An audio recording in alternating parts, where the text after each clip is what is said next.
ಮಾಜಿ ಮುಖ್ಯಮಂತ್ರಿ ಎಸ್.ಎಂ. ಕೃಷ್ಣ ಅವರ ನಿಧನದಿಂದ ರಾಜಕೀಯಕ್ಕೆ ತುಂಬಲಾರದ ನಷ್ಟ ಎಂದು ಸಮಾಜ ಸೇವಕರು ಡಾಕ್ಟರ್ ಎಚ್.ಎಂ. ಕೃಷ್ಣಮೂರ್ತಿ ಹೇಳಿದ್ದಾರೆ. ಅವರು ಇಂದು ಮಾಧ್ಯಮಗಳೊಂದಿಗೆ ಮಾತನಾಡಿ, ನಮ್ಮ ಹಿರಿಯ ರಾಜಕಾರಣಿ ಎಸ್.ಎಂ. ಕೃಷ್ಣ ಅವರ ನಿಧನ ಎಲ್ಲರಿಗೂ ನೋವನ್ನು ಉಂಟುಮಾಡಿದೆ. ಎಸ್.ಎಂ. ಕೃಷ್ಣರವರು 2 ಬಾರಿ ರಾಜ್ಯದ ಮುಖ್ಯಮಂತ್ರಿ ಹಾಗೂ 1 ಬಾರಿ ಕೇಂದ್ರ ವಿದೇಶಾಂಗ ಮಂತ್ರಿ ಮತ್ತು ಮಹಾರಾಷ್ಟ್ರ ಗವರ್ನರ್ ಆಗಿ ಕೆಲಸ ಮಾಡಿದ್ದಾರೆ. ಅವರ ರಾಜಕೀಯ ಸೇವೆ ಸಾಕಷ್ಟಿದೆ ಎಂದರು. ಇಂದು ನಾವು ಬೆಂಗಳೂರನ್ನ ಸಿಲಿಕಾನ್ ಸಿಟಿ ಎಂದು ಕರೆಯಲು ಪ್ರಮುಖ ರೂವಾರಿ ಕೂಡ ಅವರೇ ಎಂದು ಕೃಷ್ಣಮೂರ್ತಿ ಅವರು ಒಮ್ಮೆ ನೆನಪು ಮಾಡಿದರು. ಮಾಜಿ ಮುಖ್ಯಮಂತ್ರಿಗಳು ಇಂದು ನಮ್ಮನ್ನೆಲ್ಲ ಅಗಲಿದ್ದಾರೆ. ಅವರ ಆತ್ಮಕ್ಕೆ ಭಗವಂತ ಶಾಂತಿ ನೀಡಲಿ ಎಂದು ಅವರು ಈ ಸಂದರ್ಭದಲ್ಲಿ ಕೋರಿದರು.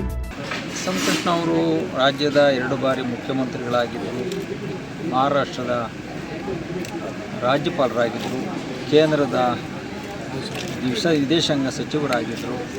ಅವರ ಅವಧಿಯಲ್ಲಿ ಸಾಕಷ್ಟು ಸೇವೆಯನ್ನು ಕೊಟ್ಟಿದ್ದಾರೆ.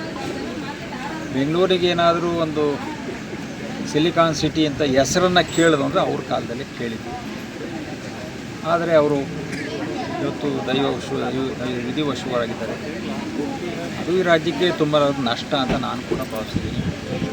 ಆದರೂ ಅವರ ಜೀವನ ಅವರಿಗೆ ಕೊಟ್ಟಂಥ ಕೊಡುಗೆಗಳು ಯಾವಾಗಲೂ ಚಿರಾಯವಾಗಿ ಸ್ಮರಣೆ ಮಾಡುವಂಥ ಹಂತಕ್ಕೆ ಹೋಗಿದ್ದಾರೆ. ಅವರ ಆತ್ಮಕ್ಕೆ ಶಾಂತಿ ಸಿಗಲಿ ಅಂತೇಳಿ ಮತ್ತೊಂದು ಅವರೆಲ್ಲ ಬಂದು ಬರಬೇಕು, ಅವರ ಭಗವಂತ ನೆಮ್ಮದಿಯನ್ನು ಕೊಡಲಿ ಅಂತ ನನ್ನ ಮೆಂಡು ನ್ಯೂಸ್ ನೆಟ್ವರ್ಕ್, ಸತ್ಯದ ಕನ್ನಡಿ.